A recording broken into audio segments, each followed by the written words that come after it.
Hello बच्चों, good morning. आज फिर हम आप लोगों के बीच हाजिर हैं। आज हम लेसन विद्युत के जो शेष न्यूमेरिकल रह गए थे उन पे चर्चा करते हैं। देखिए, पहला क्वेश्चन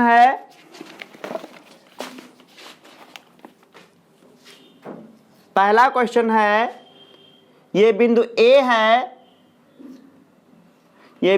है, ये दो प्रतिरोध लगे हुए हैं और ये बिंदु बी है और ये बिंदु सी है।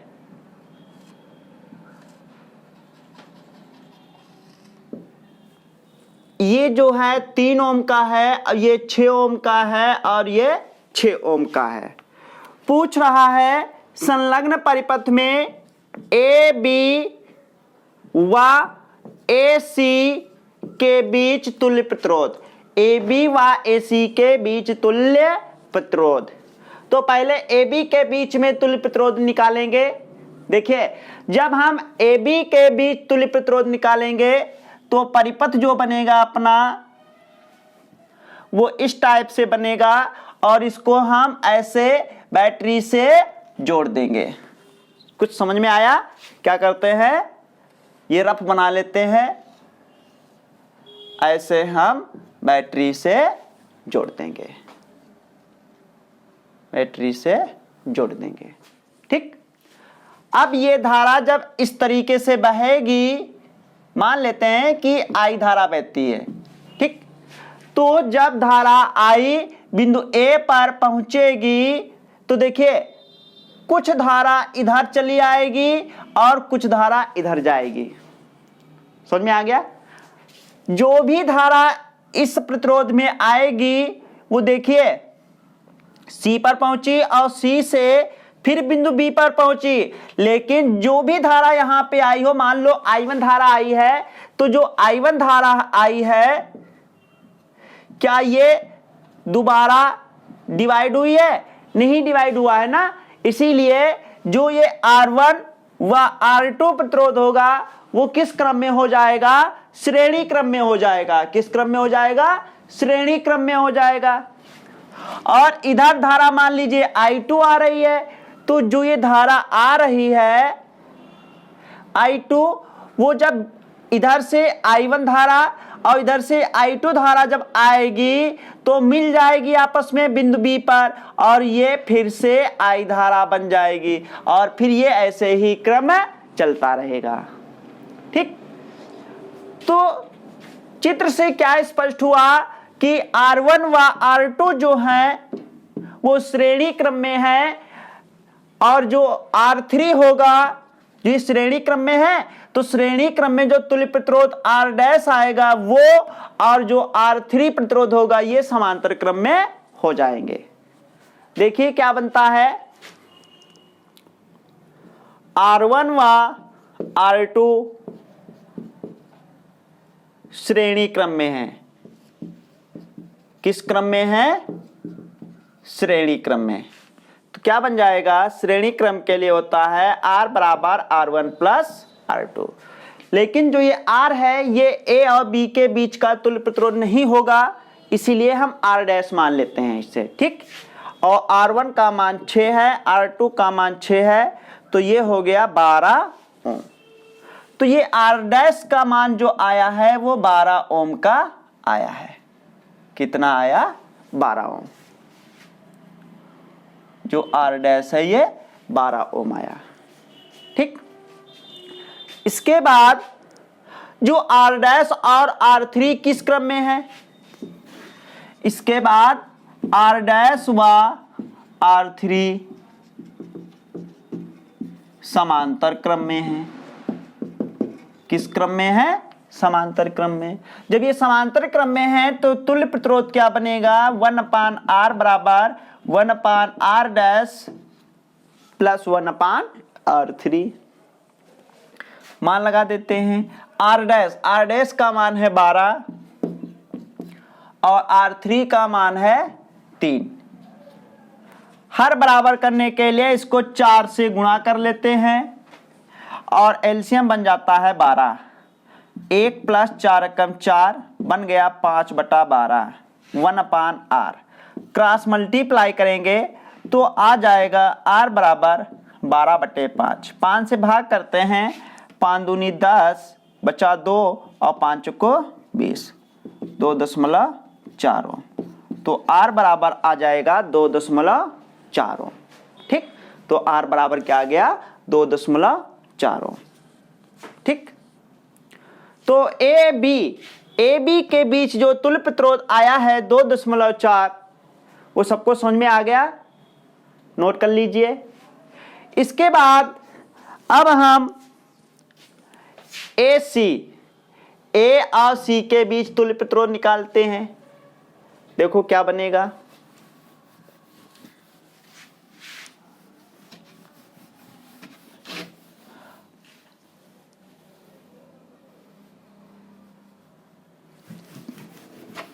दूसरा चित्र बनाते हैं। ये बिंदु ए है, ये बिंदु बी है और ये बिंदु सी है।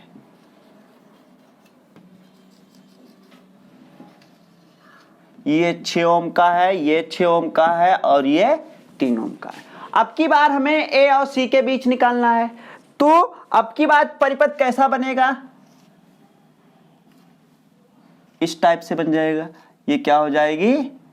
बैटरी हो गई दूसरी, ये बैटरी हो गई, लगा दिया। ठीक, मान लेते हैं धारा इस क्रम में बह रही है। अब जैसा बनाओगे वैसे ही बन जाएगा। आई तो ये जब इस बिंदु पर पहुंचेगी धारा, यही आई, तो क्या हो जाएगा? कुछ धारा इधर और कुछ धारा इधर डिवाइड हो जाएगी। मान लेते हैं ये धारा I1 इधर आई और इधर I2 धारा प्रवाहित हो गई। तो देखिए जो 3 ओम वाला प्रतिरोध है, इसमें जो I1 धारा बह रही है, ये देखिए बिंदु B से होते हुए यहां तक बिंदु C तक एक ही क्रम में धारा बहेगी। क्या दोबारा इसका दोबारा बंटवारा होगा? नहीं होगा ना। हाँ, तो हम कह सकते हैं कि R1 व R2 जो प्रतिरोध हैं, ये किस क्रम में बन गए? श्रेणी क्रम में, क्योंकि दोनों प्रतिरोधों में देखिए I1 धारा ही बह रही है, एक जैसी धारा बह रही है। और जो ये 6 ओम वाला प्रतिरोध है R3, इसमें देखो I2 धारा बह रही है। तो इसका जो तुल्य प्रतिरोध आएगा R डैश और R3, ये दोनों किस क्रम में हो जाएंगे? समांतर क्रम में हो जाएंगे। और ये I2 धारा जब यहां पे पहुंचेगी तो फिर से मिल जाएगी और I धारा बन जाएगी। ठीक, तो इस प्रकार चित्र बनेगा। तो क्या हो जाएगा? देखिए लिखेंगे R1 व R2 श्रेणी क्रम में है। किस क्रम में है? श्रेणी क्रम में। तो श्रेणी क्रम के लिए तुल्य प्रतिरोध होता है R बराबर R1 प्लस R2। लेकिन ये तुल्य प्रतिरोध होगा नहीं, होगा तो, लेकिन वो सिर्फ 2 प्रतिरोधों का होगा। ये वाला प्रतिरोध इसमें शामिल नहीं होगा ना, इसलिए R डैश मान लेते हैं। अब R1 का मान है 3 और R2 का मान है 6 और 6 और 3 हो गया 9। तो R डैश का मान आया है 9 ओम। ठीक, अब R डैश व R3 किस क्रम में होंगे? समांतर क्रम में होंगे। किस क्रम में? समांतर क्रम में।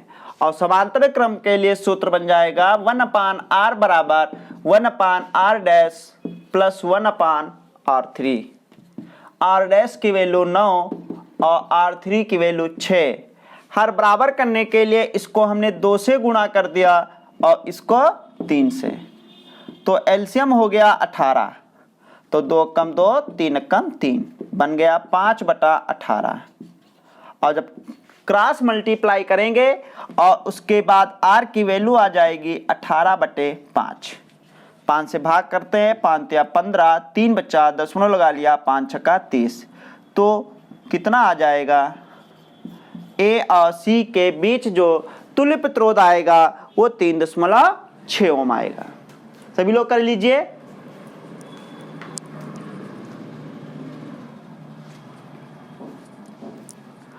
सभी लोगों ने कर लिया, ठीक। इसके बाद अगला क्वेश्चन देखते हैं। इसके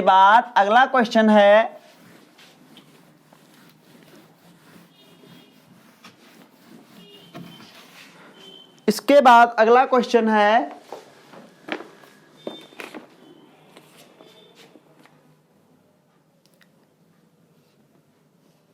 ये एक सेल लगा हुआ है,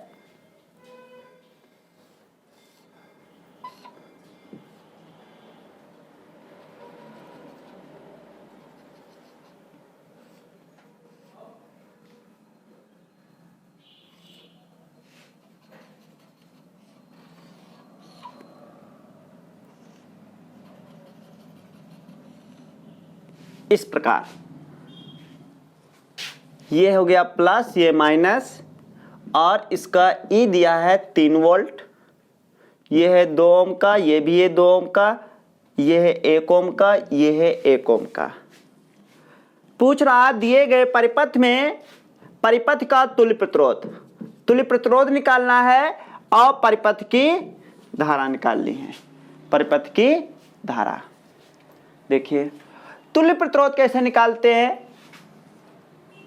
ये धारा बह रही है, मान लीजिए ऐसे धारा बह रही है।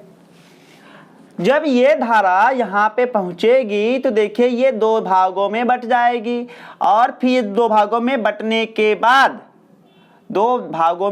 के बाद इस पर फिर मिल जाएगी। अगर यहाँ से I धारा बहना स्टार्ट हुआ है तो यहाँ पे I1 और यहाँ पे I2, और ये आपस में मिल जाएगी। उसके बाद फिर I धारा बहना स्टार्ट हो जाएगा कि नहीं हो जाएगा। और ये I, इस फिर I, और फिर देखिए इस यहाँ पे 2 भागों में बंटती है धारा, और उसके बाद फिर एक जैसी बहती है। तो हम कह सकते हैं कि जो ये R1 है और ये R2 है, ये किस क्रम में होगा, समांतर क्रम में, क्योंकि धारा बट गई। तो जो तुल्य प्रतिरोध R डैश आएगा, ये R3 और ये R4। अब R डैश में टोटल धारा कितनी हो जाएगी, ये दोनों मिल जाएंगे आपस में, तो ये धारा भी मिल जाएगी। तो वो धारा मिल जाएगी तो I बन जाएगी। R3 में भी I है, R4 में भी I धारा है, तो तीनों में R डैश, R3, R4 तीनों में एक जैसी धारा होगी, अर्थात तीनों श्रेणी क्रम में हो जाएंगे। ठीक, तो देखिए सबसे पहले लिखते हैं R1 व R2 समांतर क्रम में है। किस क्रम में है, समांतर क्रम में। समांतर क्रम के लिए सूत्र होता है ये तुल्य प्रतिरोध नहीं है, इसीलिए इसको डैश मान लेते हैं। R डैश का मान 2, R2 का मान 2, दोनों के हर बराबर है, जोड़ लेते हैं। 1 1 2, 2/2, 2 2 कट गया, 1 बराबर 1। जब हम त्रिक गुणा करेंगे तो R डैश का मान आ जाएगा 1 ओम। ठीक, इसके बाद क्या होगा, R डैश, R3 व R4 श्रेणी क्रम में है। किस क्रम में, श्रेणी क्रम में। तो क्या बनेगा, R बराबर R dash plus R3 plus R4। R dash का मान आया है 1, R3 1, R4 1, तो क्या हो गया 3 ओम। तो परिपथ का तुल्य प्रतिरोध कितना होगा, 3 वोल्ट, 3 ओम का होगा। कितना होगा, 3 ओम का। इसके बाद धारा निकालनी है, तो जो ये सेल का विद्युत वाहक बल होता है इसको हम विभवांतर भी कहते हैं। क्या कहते हैं, विभवांतर, V। और ये R हमने निकाल लिया है, I पूछ रहा है, तो सेल में प्रवाहित धारा क्या होगी, V बराबर IR। तो I बराबर बन जाएगा V/R। I बराबर V का मान है 3 और R का मान 3 निकाला है, 3 3 कैंसिल हो गया, तो I बराबर आ गया 1 एम्पियर। कितना आ गया, 1 एम्पियर। तो जो परिपथ ये बना हुआ है इसका तुल्य प्रतिरोध होगा 3 ओम और परिपथ में प्रवाहित धारा जो होगी वो 1 एम्पियर की होगी। ठीक, तो इस लेसन के जो ये न्यूमेरिकल हैं इनमें समांतर क्रम और जो श्रेणी क्रम, ये 2 क्रम जो होते हैं सभी लोग पहचान लेते हो, बहुत अच्छी बात। आज हम ये टॉपिक यहीं पर समाप्त करते हैं। आगे जो शेष क्वेश्चन रह गए हैं उनको हल करना, जो ना हो सके उसे पूछ लेना। Okay, bye.